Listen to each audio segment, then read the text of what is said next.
고린도서 11장 12절부터 15절 말씀 봉독하겠습니다. 제 성경으로 신약성경 385페이지에 있습니다. 주보에는 297페이지는 또 다른 성경일 것입니다. 그렇게 하시고 양쪽 다 참고하시기 바랍니다. 고린도서 11장 12절부터 15절 말씀을 제가 봉독합니다. 나는 내가 해온 그대로 앞으로도 하리니 기회를 찾는 자들이 그 자랑하는 일로 우리와 같이 인정을 받으려는 그 기회를 끊으려 함이라.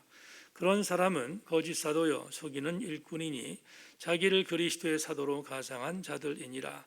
이것은 이상한 일이 아니니라. 사탄도 자기를 광명한 전사로 가장하나니 그러므로 사단의 일꾼들도 자기를 의의 일꾼으로 가장하는 것이 또한 대단한 일이 아니니라.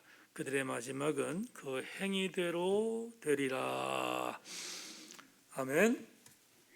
자, 우리 오래간만에 하늘 소망이란 찬양 하나님께 드리고 말씀을 나누겠습니다. 하늘 소망 찬양하십니다.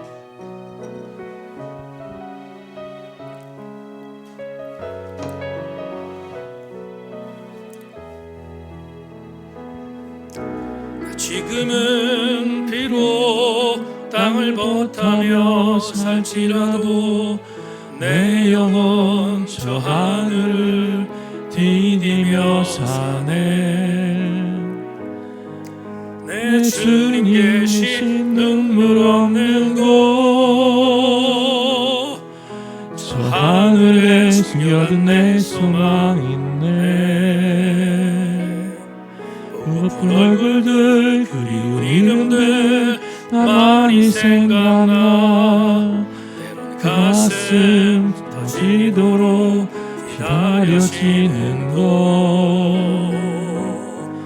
내 아버지 너를 품날 맞으신 저 하늘에 쌓은 내 소망이 있네. 주님 그 나라에 이를 때까지 순례의 걸음 멈추지 않으며 어떤 시련이 와도 나 두렵지 않네. 주와 함께 걷는 이 길에 주님 그 나라에 이를 때까지 순례의 걸음 멈추지 않으며 어떤 시련이 와도 나 두렵지 않아. 주와 함께 걷느니. 다시 한 번만 주님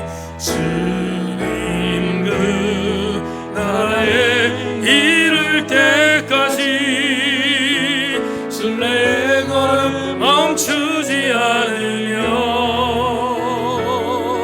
어떤 시련이 와도 나 두렵지 않네. 주와 함께 걷는 이 길에. 하나님, 우리 성도들의 삶이 하늘 소망 갖고 사는 지체들인 것을 믿기에 지금은 땅을 벗하여 살지라도 하늘 소망 잊어버리지 않고 잘 달려가서 마지막 날 너른 품으로 안아주시는 주님 만나는 우리들이 되게 하여 주시옵소서. 하나님, 연로한 교우들부터 백신을 맞고 있습니다. 사랑하는 교우들 절대로 이상 없도록 도와주시고 더불어 백신 효과가 100배가 임하게 하여 주셔서 해방되게 하여 주시옵소서. 하나님, 오늘도 주의 말씀을 나누겠습니다. 은혜로운 시간 되기를 소망하며 예수 그리스도의 이름으로 기도하옵나이다. 아멘. 말씀에 기다리고 계십시다. 한번 인사합니다. 말씀에 기다리고 계십시다.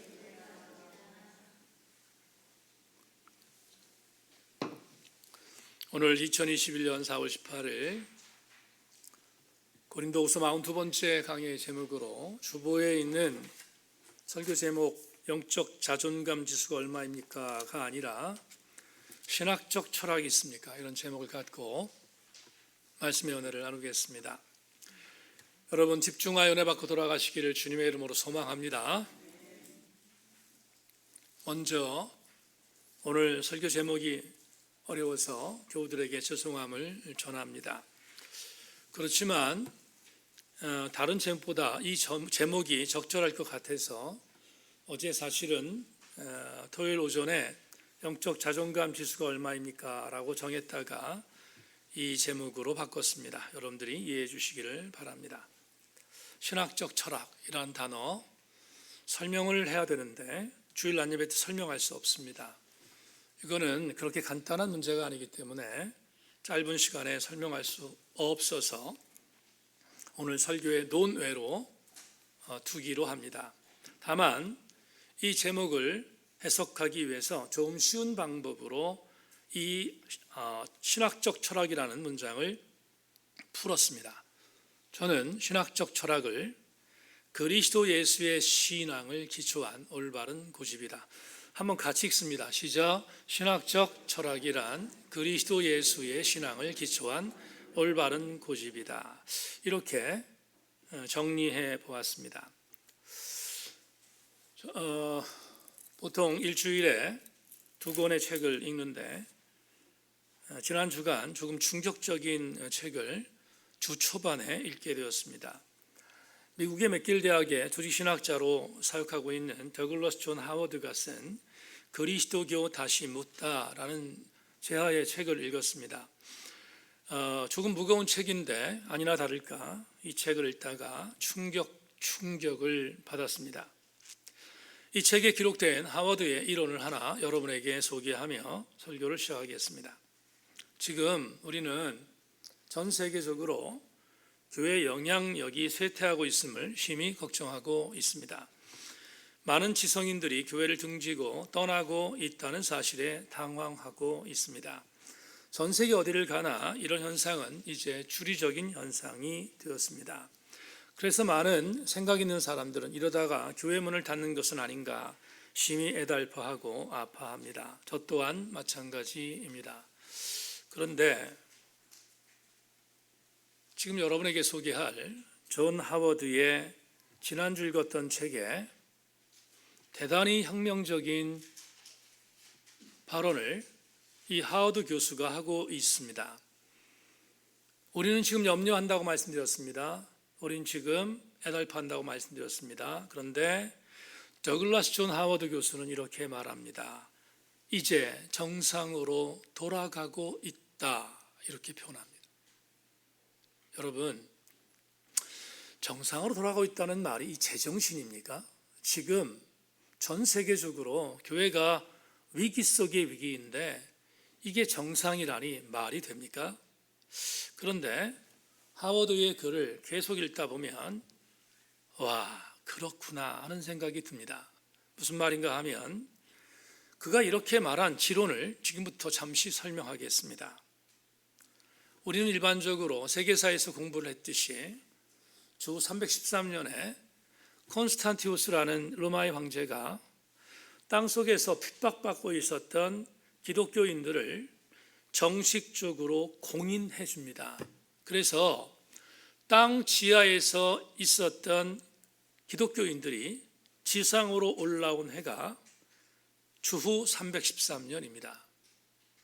그런데 콘스탄티우스가 기독교를 공인하고 그리고 나서 시간이 흐른 뒤 데오도시우스 황제가 로마의 황제가 되었습니다. 데오도시우스 황제는 콘스탄티우스가 공인한 기독교를 국교로 인정합니다. 한 발 더 나간 것입니다. 국교로 인정했습니다. 자, 보세요.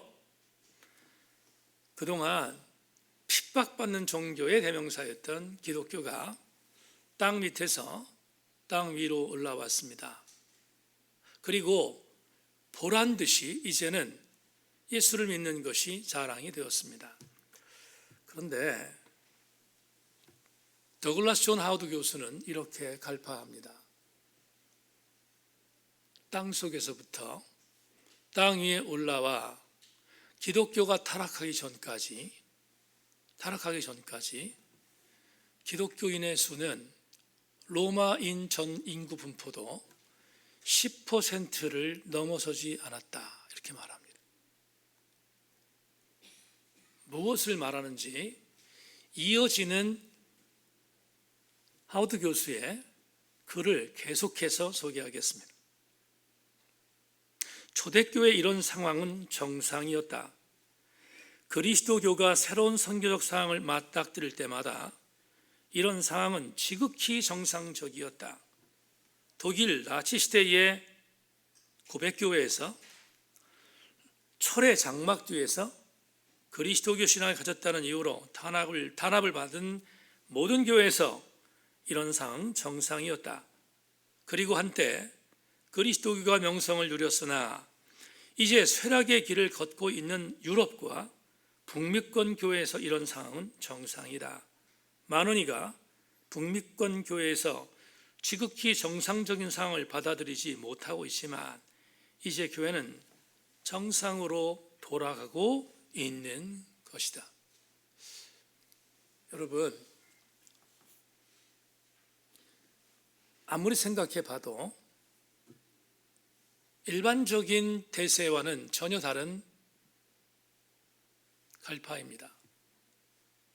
저는 이 글을 읽다가 대단한 충격을 받았지만 반면 희망을 보았습니다. 여러분, 교회가 무너지고 있는데 정상이라고 합니다. 저는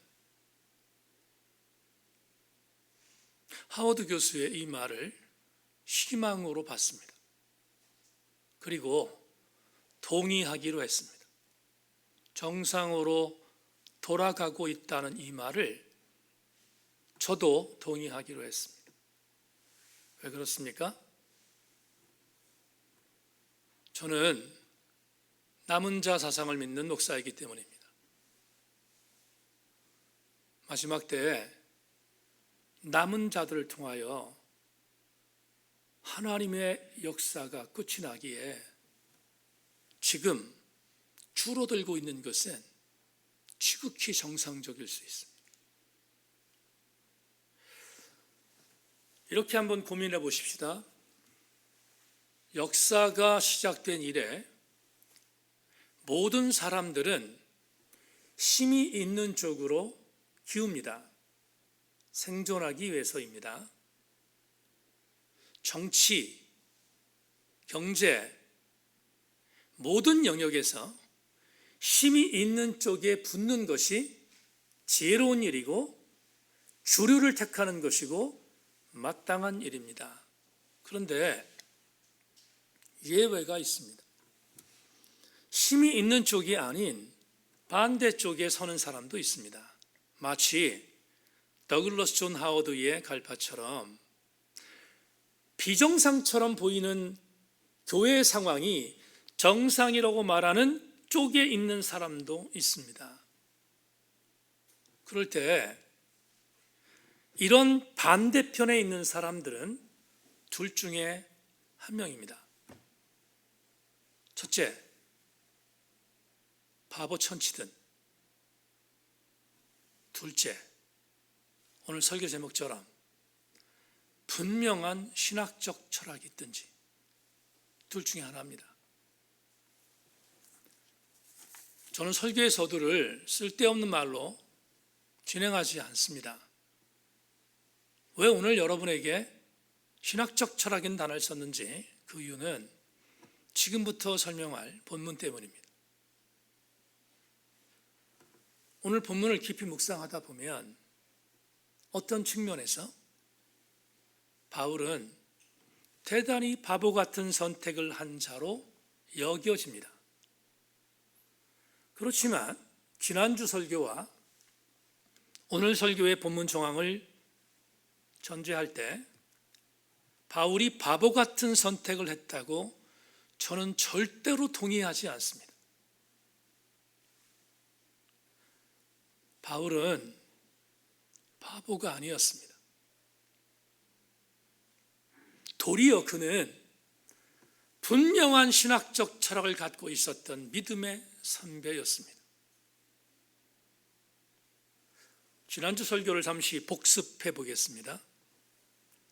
바울의 반대자들이 바울이 자기가 세운 고린도 교회에서 정당한 대우를 받지 못한다고 트집 잡아서 사도 바울을 헐뜯었습니다.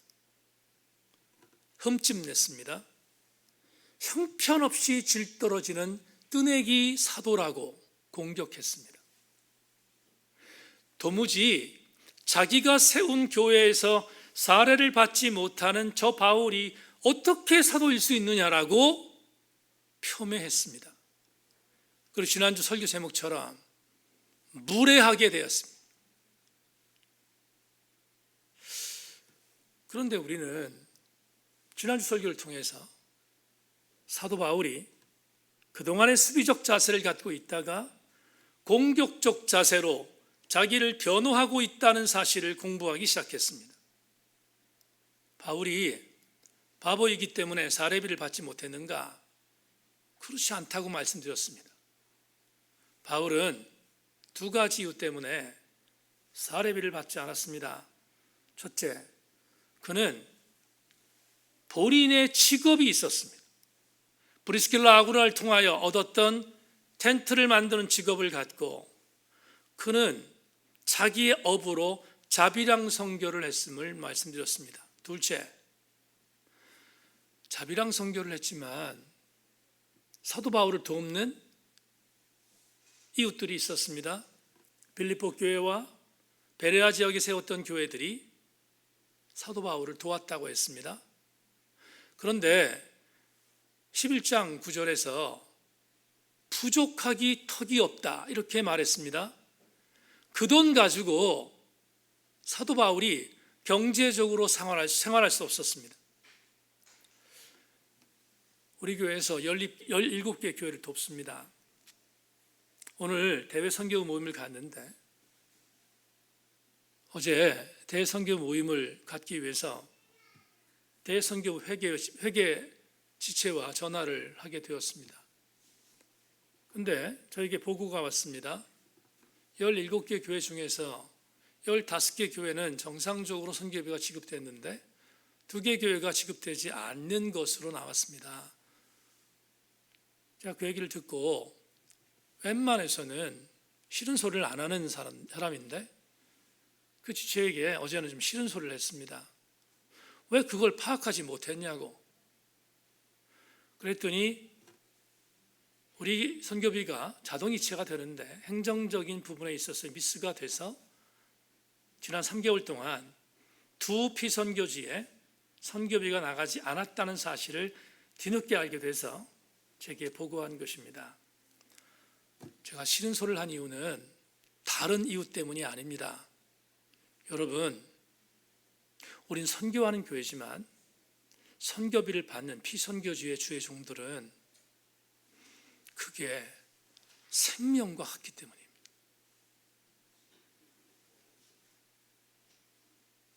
아무리 선교비를 받는다 하더라도 그 선교비가 풍족하겠습니까? 바울도 마찬가지였어요. 바울도 베레아 지역과 빌립보 지역에서, 빌립보 교회 같은 경우에는 대단히 작은 교회였는데 그 교회에서 사도 바울에게 정기적으로 보내는 선교비가 11장 9절에서 말한 것처럼 받아도 궁핍했습니다. 그래서 바울은 자기 직업을 갖고 자비랑으로 선교했습니다. 바울이 고린도 교회의 사례비를 받지 않는 두 번째 이유는 부족했지만 고린도 교회라는 큰 교회에 부담을 주고 싶지 않았기 때문입니다. 지난주에 이 두 가지 이유 때문에 사도 바울은 자비랑 선교를 지속하겠다고 선포했음을 우리는 함께 공부했습니다. 그러니까 고린도 교회 적재자들이 공격한 공격이 대단히 괘씸했습니다. 오늘 본문은 지난주의 설교에 이어서 그 다음 구절입니다. 12절, 나는 내가 해온 그대로 앞으로도 하리니 기회를 찾는 자들이 그 자랑하는 일로 우리와 같이 인정받으려는 그 기회를 끊으려 함이라. 개역개정판 이해하기 어려워서 이 구절은 유진 피터슨의 메시지로 여러분에게 읽어드리겠는데 대단히 비장한 마음에서 들게 하는 대목입니다. 메시지에 이렇게 말합니다. 이와 관련하여 나는 내 입장을 바꾸지 않을 작정입니다. 여러분의 돈을 받느니 차라리 죽는 편을 택하겠습니다.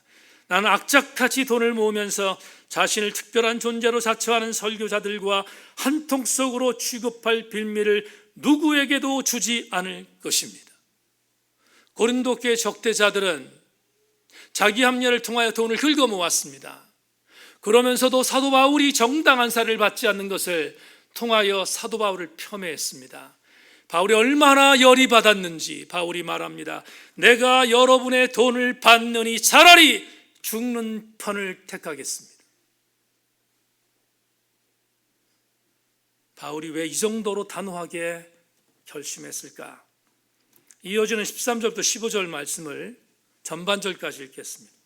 그런 사람들은 거짓 사도여 속이는 일꾼이니 자기를 그리스도의 사도로 가장하는 자들이니라. 이것은 이상한 일이 아니니라. 사단도 자기를 광명한 천사로 가장하나니 그러므로 사단의 일꾼들도 자기를 의의 일꾼으로 가장하는 것이 또한 대단한 일이 아니니라. 무슨 말입니까?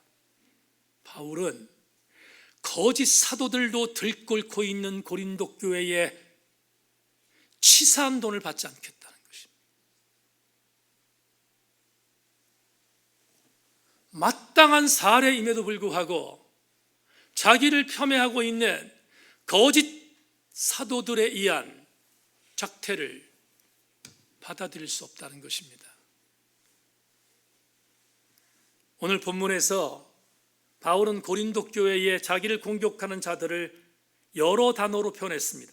속이는 일꾼, 그리스도의 사도를 가장한 자, 광명한 천사와 같이 변장한 자, 사단의 일꾼이라고 썼습니다. 그런데 이걸 하나로 묶으면 대단히 중요한 하나의 단어가 나옵니다.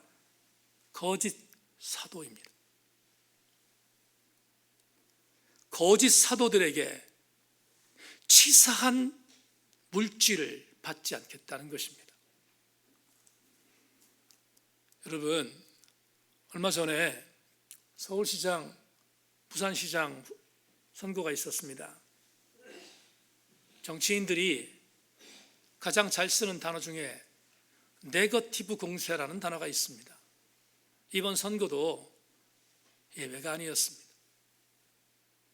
고린도 교회에 바울을 공격하는 적대자들, 사도 바울을 네거티브로 공격했습니다. 바울은 더 이상은 물러서지 않았습니다. 더 이상은 이들의 폄훼와 공격에 대하여 자기를 방어하지면 안 되겠다는 생각을 했습니다. 그리고 공격적으로 말합니다. 뭐라고? 이와 관련하여 나는 내 입장을 바꾸지 않을 작정입니다. 여러분의 돈을 받느니 차라리 죽는 편이 낫겠습니다. 바울은 오늘 설교의 주보에 있는 제목처럼, 그래서 제가 토요일 오전에 설교 제목을 당신은 영적 자존감 지수가 얼마입니까를 정한 것입니다. 바울에게 있어서 영적 자존감은 100%였습니다. 물러설 수 없었습니다. 더 이상은 당하지 않겠다는 것입니다. 물러서지 않고 나도 내 입장을 변호하겠다고, 그 중에 하나 치사한 물질을 받지 않겠다고 선포한 것입니다.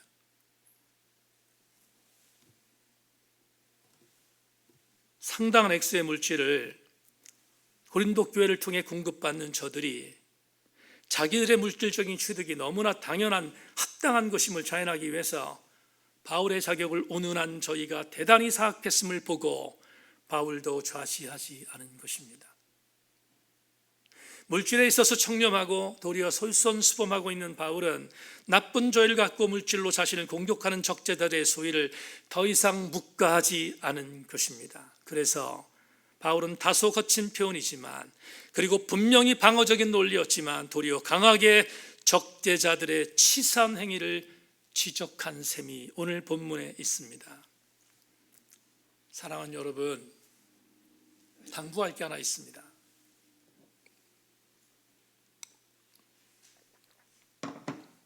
정상적인 목회자들이 갖고 있는 영적 자존감의 마지노선은 물질에 좌지우지되지 않겠다는 것입니다.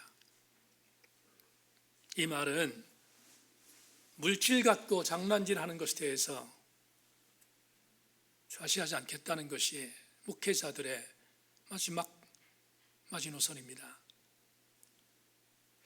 한 예를 드리지요.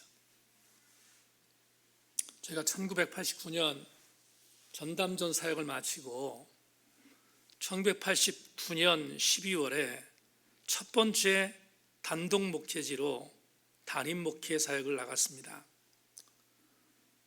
기독교 대한성결교회에서 안수를 받으려면 반드시 단독 목회 2년의 경험이 있어야 했기에, 당시 저는 개척을 하든지 아니면 농촌에 있는 교회로 들어가서 2년의 사역을 마치든지 둘 중에 하나를 해야 되는데, 개척의 자신도 없고 개척할 물질도 없었습니다.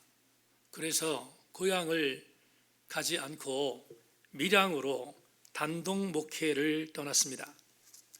그리고 3년 동안 밀양의 대곡교회를 섬겼습니다. 그래서 참 감사했던 것은 밀양의 대곡교회는 농촌교회, 아주 깡총 농촌교회였는데 거기는 학생들과 청년들이 상당히 많았습니다. 그래도 젊은 전도사 부부가 들어가서 사역할 수 있는 교회 중에 하나가 되었다는 것이 저에게는 대단히 감사한 조건이 아닐 수 없었습니다. 근데 그건 시작에 불과했고 3년 목회하면서 제가 대곡교회에서 경험했던 영적 감동과 감사의 내용들은 무궁무진합니다. 단독 목회를 나갔던 교회에 청년들 약 20명 정도가 교회를 잘 섬겼습니다. 그들은 고등학교를 졸업하고 나면 농촌에서 고등학교를 졸업하고 나면 밀양이라는 시골에서 주변 도시로 직장을 잡아 나갔습니다. 멀리는 부산, 대구까지, 그리고 마산, 창원, 밀양시까지 등등의 인근 주변 도시에서 직장 생활을 하기 위해서 떠났습니다. 그런데 떠난 게 아니라 토요일이 되면 다시 고향으로 들어왔습니다. 여러분, 고등학교를 졸업한 청년들이 직장을 잡았는데 당시 1990년에 얼마나 직장 생활에 봉급이 많겠습니까? 박봉 중에 박봉이었을 것입니다. 근데 그 청년들은 약속이나 하듯 그 박봉의 11조를 온전히 떼어서 하나님의 교회에 드렸습니다. 이유는 자기의 고향 교회가 세워져 가야 하는 것을 믿었기 때문입니다. 그리고 그 청년들은 물질로 헌신해서 고향 교회를 섬겼습니다. 여러분, 농촌에서 생활을 해본 분 계십니까? 6시만 되면 불을 끕니다. 정막강산입니다. 30대 초반에 20대 후반에 전도사 부부가 3년을 그 교회에서 버텼다는 것도 참 쉽지 않은 일인데, 월요일부터 토요일까지는 정막강산이었습니다. 근데 토요일이 되면 청년들이 들어옵니다. 들어올 때 그냥 들어오지 않습니다. 양쪽 손에 뭔가를 갖고 들어옵니다. 그때 요한이가 막 낳기 때문에 한돌이 채 되지 않았을 때였습니다. 청년들이 들어오면 왼쪽 손에는 갓돌 지나지 않은 요한에게 주는 드로포스와 과자를 사가지고 들어옵니다.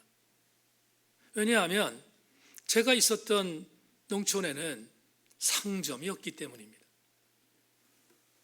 오른쪽 손에는 지금도 잊어지지 않는 이 라면을 사갖고 들어옵니다. 여러분, 이 라면 아십니까? 이 라면을 사갖고 들어옵니다. 이유는 그 사갖고 들어온 이 라면을 갖고 주일 예배를 드린 뒤 점심 식탁 공동체에서 라면을 끓여 먹기 위해서입니다. 라면을 끓여 먹을 때 이런 일이 있습니다. 청년들이 이렇게 말했습니다. 전도사님,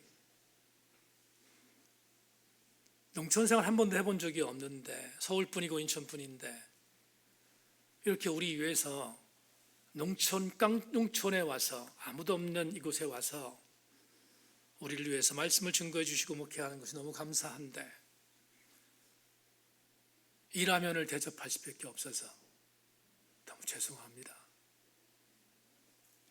그렇게 말하면서 젊은 전사 부부를 위로했습니다. 그러면 그 라면을 끓여 먹는 아내는 청년들에게 라면과 집에서 한 밥과 함께 먹으며 라면을 점심으로 먹게 해준 것에 대하여 대단히 미안했습니다.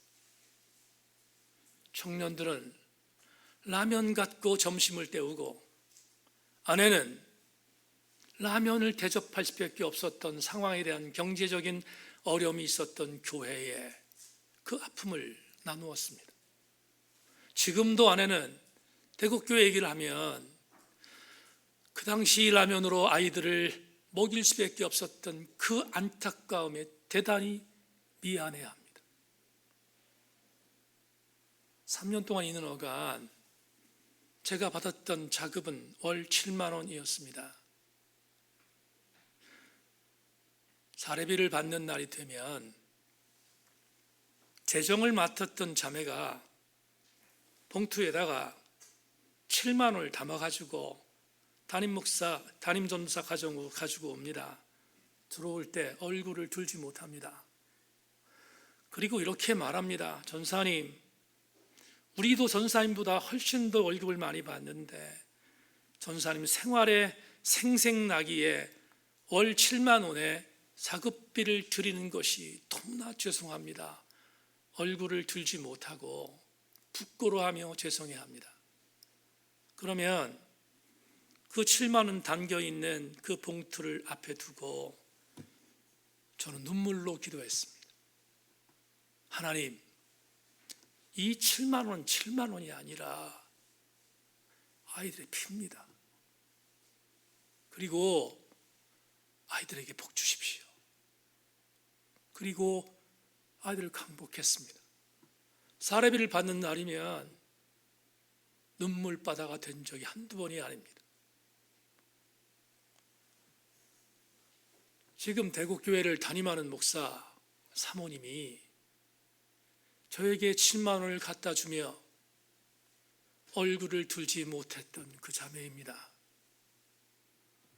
31년 동안 1년을 제외하고 단 한 번도 대국교회 선교비를 중단한 적이 없습니다. 왜냐하면 그때 급하던 사랑을 갚아야 하기 때문입니다. 훗날 제가 은퇴를 해서 자서전을 쓸 때나 아니면 누군가에게 저에게 이광동 목사님은 가장 기억에 남는 교회가 어디냐고 물으면 1초도 주저하지 않고 대국교회라고 말할 것입니다. 왜 이 옛날 얘기를 끄집어냈는가? 간단합니다. 목회자의 자존감과 성도의 자존감은 물질로 좌우되지 않는다는 사실을 말씀드리기 위해서입니다. 바울은 오늘 본문에서 물질로 갑질하는 고린도 교회 적대자들을 향하여서 뒤로 물러서지 않고 그는 이렇게 말합니다. 내가 너희들에게 돈을 받느니 차라리 죽는 편을 택할 것이다.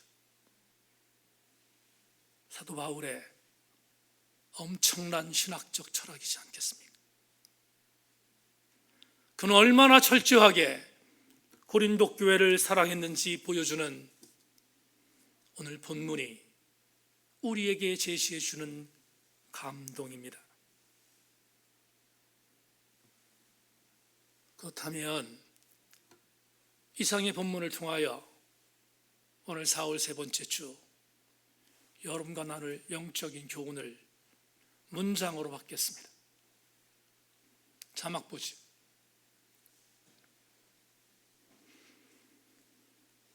부활절 세 번째 주일 2부에 나오신 교우 여러분은 바울이 사수했던 신학적 철학을 갖고 있습니까? 대답해 보십시다. 가슴으로 나는 예수 그리스도를 위한 영적 자존감의 치수를 갖고 있는가를 대답해 보십시다. 설교의 서두에 신학적 철학이란 단어를 예수 그리스도를 믿는 믿음을 기초한 바른 고집이라고 했습니다. 이 고집은 쓸데없는 고집이 아니라 견고한 영적 고집입니다.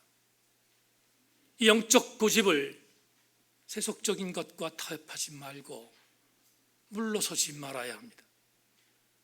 왜냐하면 15절 하반절이 있기 때문입니다. 우리가 절대로 영적 고집에서, 바른 방향성의 고집에서, 신학적인 철학에서 절대로 물러서지 말할 이유는 오늘 15절 하반절이 있기 때문입니다. 그들의 마지막은 그 행위대로 되리라. 저는 시간이 있을 때마다 설교를 통하여 교우들에게 제가 갖고 있는 목회적인 철학을 전한 적이 많습니다.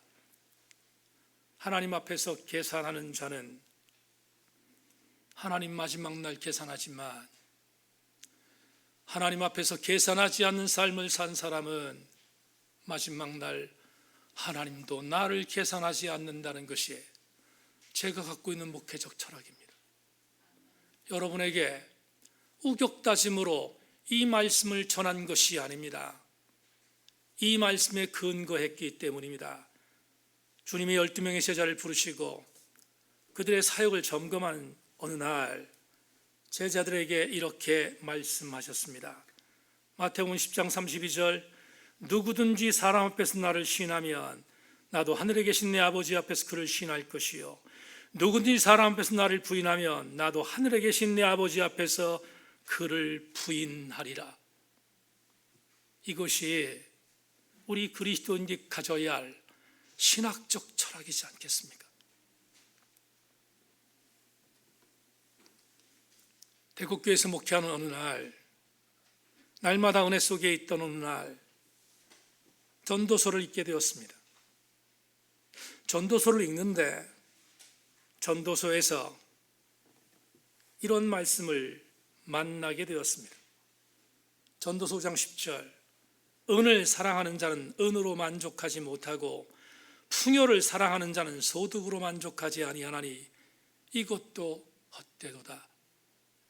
이 구절을 만나고 전도사 시절 목사가 되면 절대로 흔들리지 않을 하나의 신학적 철학을 그때 받았습니다.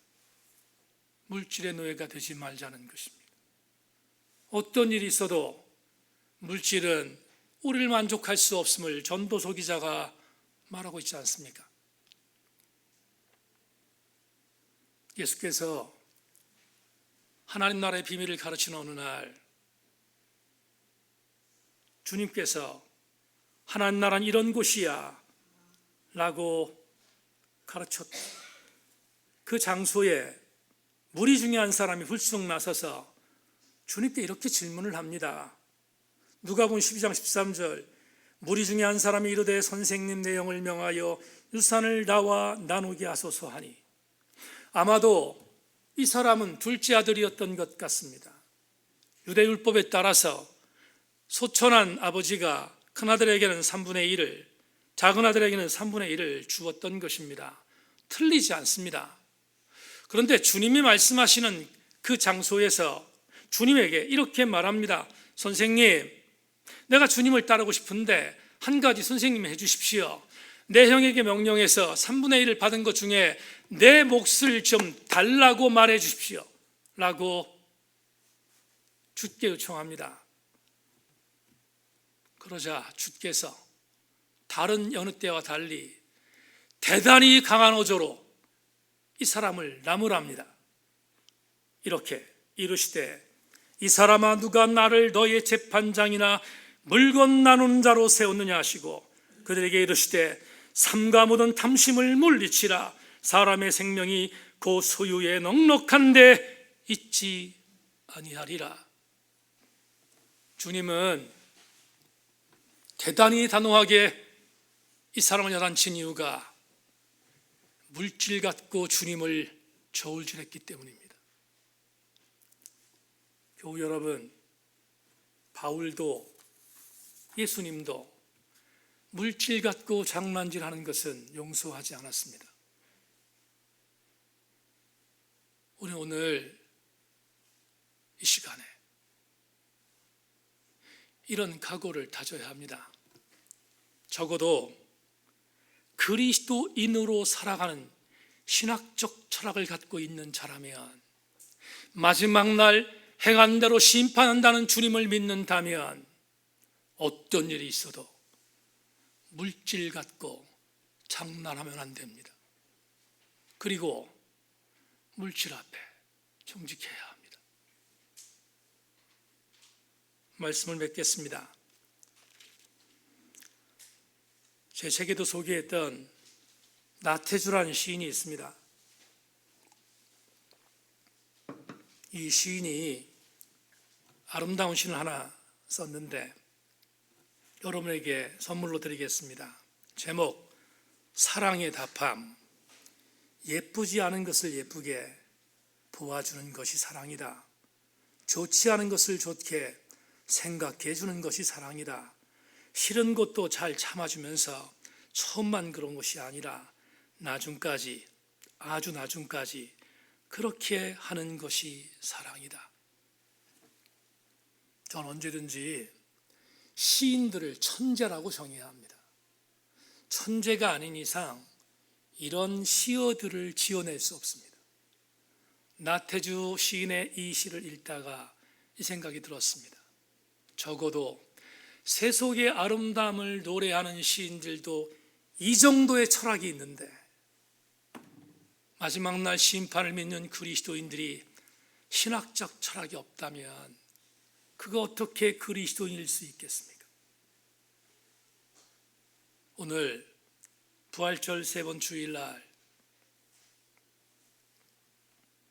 우리 생교회 성도들은 주님이 가지셨던, 바울이 가졌던 신학적 철학을 갖는 자들 되기를 소망하고, 여러분 모두가 이 신학적 철학에서 흔들리지 않기를 소망합니다.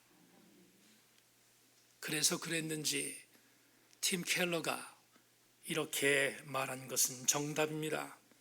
어떤 문화든 하나님을 몰아내면 사람에 따라 섹스와 돈과 정치가 그 빈자리를 채우게 된다.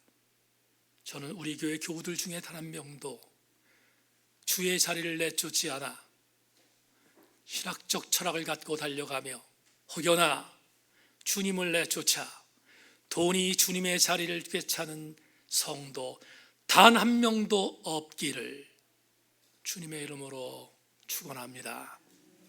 하나님 감사합니다.